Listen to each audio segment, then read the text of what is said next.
வணக்கம். இன்று சித்திரை மாத பிறப்பு. ஒரு கவிதை படிக்க விரும்புகிறேன். சித்திரை மாதத்தில் நம்ம இயற்கையிலே பூ பூக்கும், நல்ல பூச்சிகள்லாம் வரும், தேனீக்கள், வண்டுகள், தேன் சிட்டுக்கள், பறவைகள்லாம் வரும். இது ஒரு வசந்த காலம் மாதிரி. இந்த குயில்கள்லாம் கூற சத்தம்லாம் நமக்கு ரொம்ப ரொம்ப மனதுக்கு ரொம்ப இனிமையாக இருக்கும். அதை பற்றி நான் ஒரு கவிதை எழுதியிருக்கேன். சித்திரை பூக்கள். சித்திரை பூவிலே தேன் சிட்டுக்கள் பறந்து வந்து பட்டு சிறகாலே பட்டு பறந்து மகிழ்ந்தது.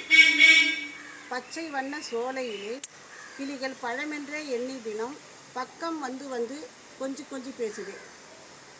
நீல வான மீதியிலே மேகம் நின்று என்னை பார்க்குதே.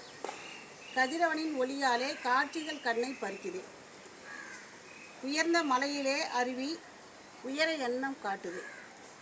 ஓடும் நதிகள் எல்லாம் ஓங்கும் வழியை காட்டுது. நன்றி.